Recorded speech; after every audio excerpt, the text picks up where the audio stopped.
As águas sempre fascinaram os povos da antiguidade. Em muitos sistemas de religião, de culto, eles sempre quiseram as águas como se fossem um presente direto dos deuses. E assim também foram com os romanos. Na nossa aventura aqui diretamente da Inglaterra, continuaremos mostrando para você muitas curiosidades do passado, especialmente em relação ao povo romano. Está começando o seu programa Evidências, sempre em busca de fatos que comprovem a realidade histórica da Bíblia Sagrada.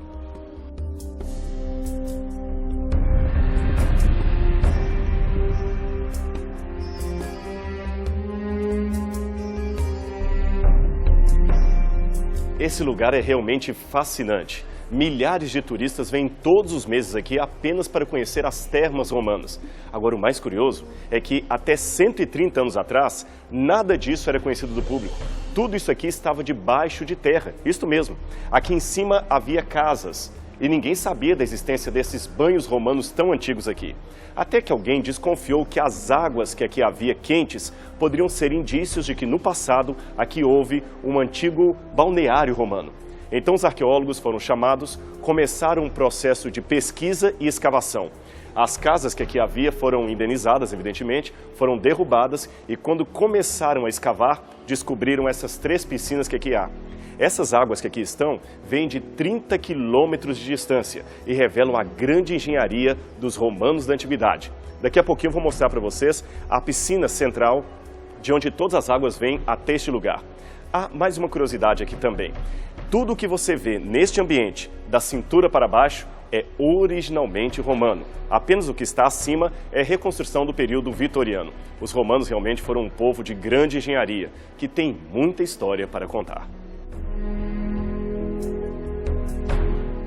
Antes dos romanos, os gregos também favoreciam o poder curativo das águas. Aliás, eles tinham uma lenda do deus Asclépio, que, segundo eles acreditavam, curava as pessoas através de banhos públicos. Havia verdadeiros hospitais na época da Grécia, em que as pessoas banhavam-se nas piscinas do templo de Asclépio e aí se sentiam curadas. Asclépio também é chamado de Esculápio. Dormir num templo de Asclépio era ter a cura garantida.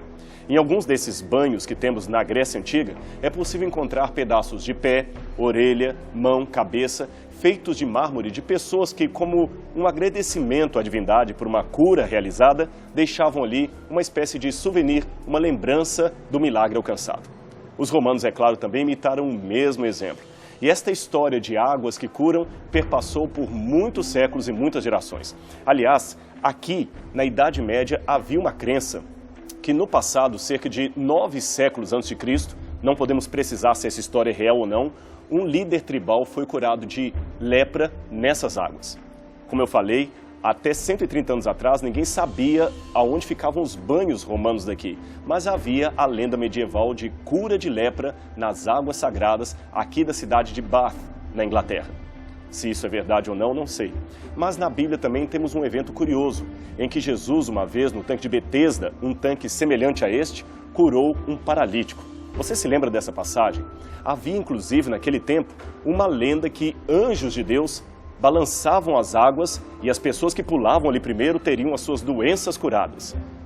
Mas a verdadeira cura não estava em supostos anjos, mas sim no poder de Cristo Jesus, que pôde curar aquele homem.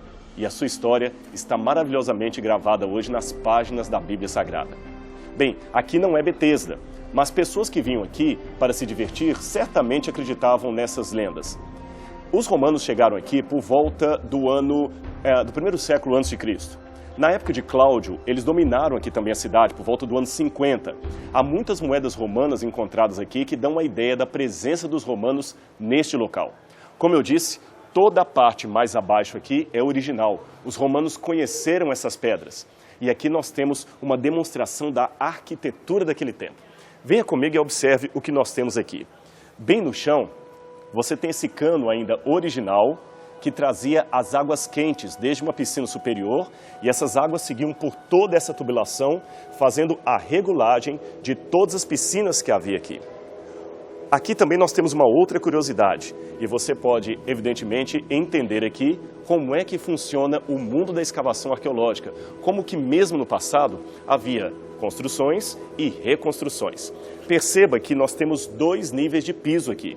Você tem um piso aqui mais liso, e logo aqui sobressaltando um segundo piso romano. Estes dois pisos são da antiguidade. Este aqui data do 1º século e este aqui do 2º século. Este que data do 1º século chama bastante atenção por um detalhe curioso. E sabe qual é?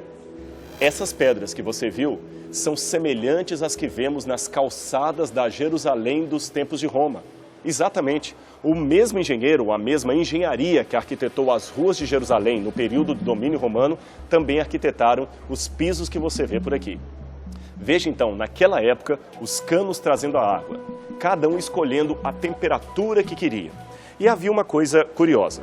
Lá atrás era o lugar onde os homens, especialmente os aristocratas, tinham seus banhos, os seus rituais, as suas festas. Aqui também os homens ficavam, e as mulheres só podiam ficar em outra banheira que está lá dentro e que daqui a pouquinho vamos mostrar para você. Ainda existe uma dúvida entre os historiadores por que as mulheres tinham o seu local de banho separada dos homens. Uma das propostas é que os homens eram, na sua maioria, praticantes do homossexualismo, então gostavam de ficar apenas tendo festas entre si. A outra hipótese é que eles traziam para cá prostitutas e para que as suas esposas ou as matronas da sociedade não ficassem sabendo, acabavam tendo o seu banho particular realizado ali. De qualquer maneira, havia uma separação e, de fato, por descrições que temos na antiguidade, muitas festas de orgia eram praticadas aqui, especialmente em homenagem ao deus Baco, o deus do vinho, Dionísio. Agora, veja mais uma curiosidade. O telhado original não existe mais, porém temos um pedaço dele para mostrar para você aqui. Se você acompanhar comigo, poderá ver aqui restos de tégulas romanas. E o que são tégulas romanas? São os telhados daquela época. Às vezes até semelhantes a algumas telhas que vemos em nossos dias. Aqui nós temos várias telhas romanas, evidentemente havia telhas de vários formatos, e elas são todas feitas de terracota ou barro. Se você observar na parte superior, cada uma dessas telhas tem desenhos diferentes. Observe esse desenho aqui, da outra marca que temos aqui. A diferença entre esses desenhos indicava um estilo de construção daquele tempo. É que escravos eram contratados para fazer essas telhas. E cada escravo tinha uma espécie de assinatura, digamos assim. Ele fazia a telha e marcava alguns tipos de traços que indicavam que ele havia feito aquela quantidade de telhas. No final de um dia de trabalho, o senhor de escravos podia contar quantas telhas cada escravo fez e assim saber quem estava trabalhando muito e quem estava trabalhando pouco. Havia um tipo de telha também feito que era baseada numa modelagem na coxa do escravo. Ela é muito parecida com a telha francesa, ou em alguns lugares chamada também de telha romana até hoje. Ela tinha um formato realmente de uma coxa e às vezes o escravo colocava ali a sua assinatura. Uns poucos escravos que soubessem ler ou escrever podiam colocar uma letra ou uma estrela, alguma marca, enfim, que identificava que ele havia feito aquele objeto.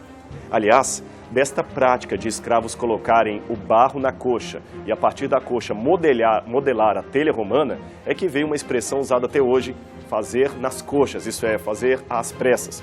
É claro que naquele tempo significava fazer com esmero, mas hoje significa fazer algo de maneira apressada. Essas curiosidades todas nos mostram um elo de ligação entre o presente e o passado.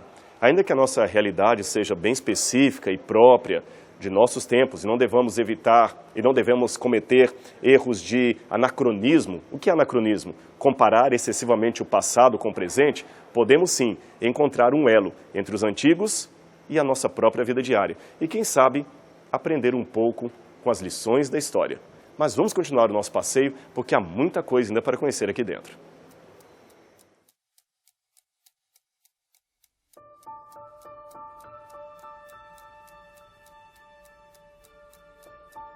Nem tudo, é claro, era só superstição romana.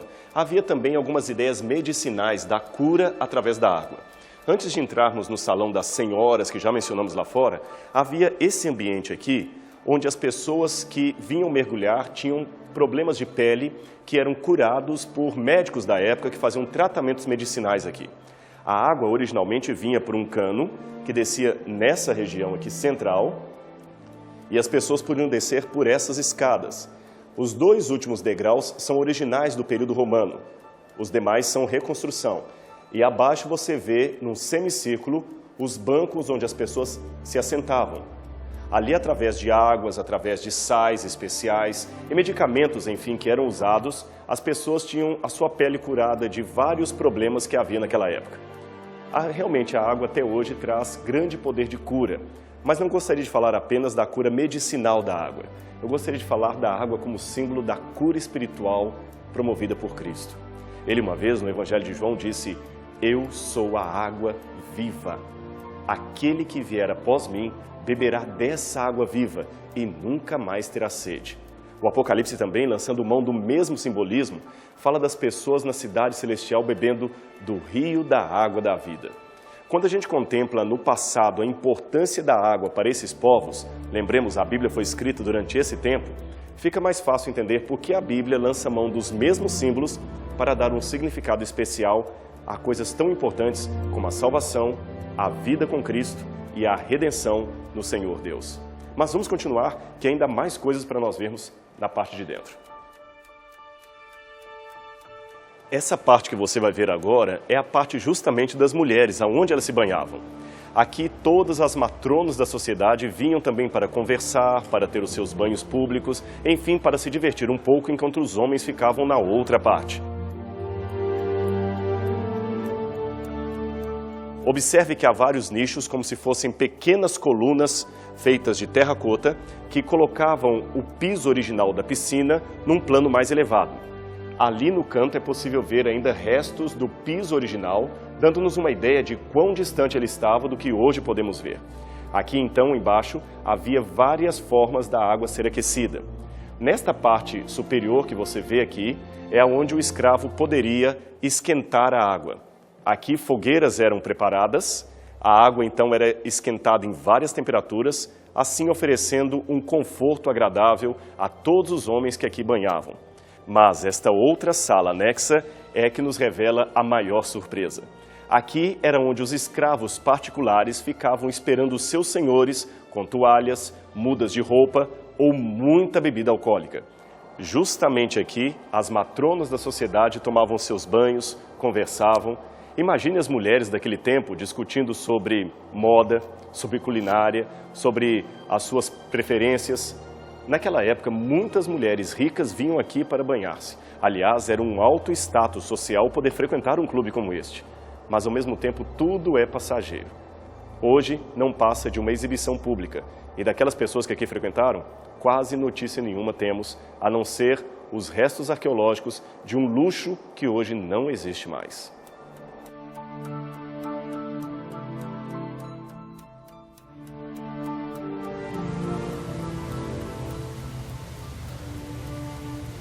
Aqui atrás de mim está o primeiro ou principal ponto criado pelos romanos para fazer brotar a água que vinha de quilômetros de distância. Esta aqui, portanto, era uma fonte considerada sagrada para eles e era dedicada à deusa Minerva. Aqui, por segundo, caem até hoje 13 litros d'água que, por sua vez, alimentam as piscinas que compõem todo este complexo de banhos romanos da antiguidade.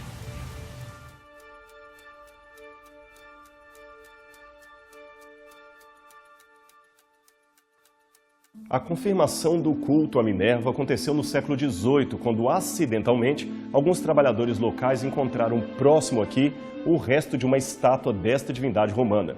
Apenas a cabeça de Minerva foi encontrada, o resto está desaparecido. Aí você tem uma noção como realmente preciosidades da antiguidade podem realmente sumir na poeira do tempo. Mas a cabeça de Minerva deu uma pista de que, de alguma maneira, de alguma forma, em algum tempo, o seu culto foi aqui realizado. E hoje essa certeza virou uma convicção entre os arqueólogos. Encontraram aqui, nesta região do balneário, os restos, o que sobrou de um templo da deusa Minerva.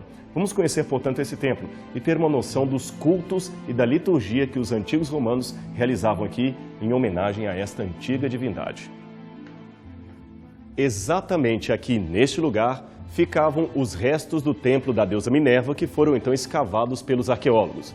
Aqui milhares, centenas de pessoas vinham adorar esta divindade, oferecendo as suas libações, seus pedidos de oração, a sua adoração e a sua reverência à grande deusa Minerva. Bem atrás de mim aqui ficava o altar original. Restos dele foram escavados pelos arqueólogos aqui no local. Aliás, neste altar é possível ver até hoje, à direita, a imagem do deus Baco, o deus do vinho, e à esquerda, uma imagem de Hércules, nos moldes romanos da sua feição. Estas duas divindades também faziam parte do culto à deusa Minerva. Aqui as pessoas sacrificavam vários animais e acreditavam que, pelo sangue desses animais, os seus pedidos, o seu desejo seriam realizados. Aliás, esta prática de acreditar que a salvação viria através do derramamento de sangue pode ecoar uma verdade. Uma verdade que vem, talvez, desde a tradição adâmica, quando temos o ensino bíblico de que, através do derramamento de sangue, viria a remissão.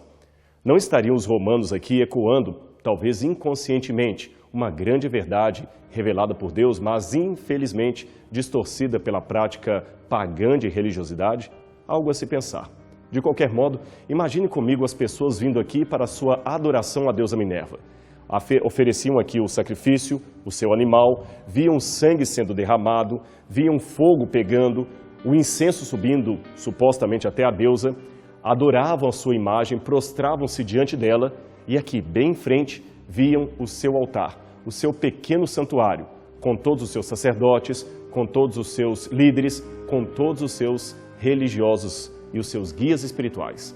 Uma religião que ficou no passado, numa época em que o cristianismo ainda nem era conhecido, mas hoje o nome de Jesus ainda permanece e o de Minerva é apenas uma névoa na história. Jesus permanece, o nome de Jesus salva, o de Minerva, uma curiosidade do passado. Havia uma prática muito estranha entre os adoradores de Minerva. Quando alguém tinha um inimigo, um desafeto qualquer, ele costumava escrever em lâminas de prata como estas, maldições e xingamentos àquele inimigo. Depois ele apresentava essa lâmina de prata à estátua da deusa e atirava a prata à fonte sagrada que você viu há pouco. Assim os xingamentos eram colocados na água e as maldições eram lançadas naquele de quem você não gostava.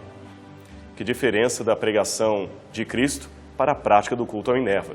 Enquanto Jesus pedia e aconselhava o amor aos inimigos e o perdão a quem nos ofende, a religião de Minerva ensinava a maldição e o xingamento. Peregrinos romanos geralmente contratavam artesãos para erguerem altares particulares em homenagem a Minerva. O artesão fazia tudo com muito sacrifício e muito esmero. Uma vez que o altar estava pronto, ele era colocado de frente para a deusa. O observador olhava atentamente ao que estava acontecendo para ter certeza que o seu dinheiro foi bem pago. Ele então examinava os últimos detalhes e pedia ao artesão para trazer um pouco d'água. Examinava mais uma vez o altar e em cima dele derramava água ou vinho. Geralmente era água sagrada ou vinho consagrado à deusa Minerva. Depois disto, ele mesmo colocava diante do altar alguns pequenos fragmentos, o que seriam cinzas de animais que ele havia sacrificado à deusa noutra localidade. Uma vez feito este ritual, ele estava pronto para ser aceito pela deusa Minerva. Reverentemente se colocava diante do altar, erguia a cabeça, erguia os braços e invocava a bênção da deusa.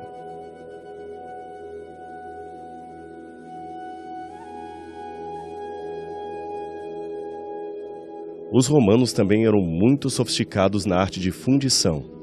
Vários tipos diferentes de metais eram usados para fazer utensílios domésticos, espadas, facas e outros artefatos que eram usados naquela época e têm a sua serventia até os dias de hoje.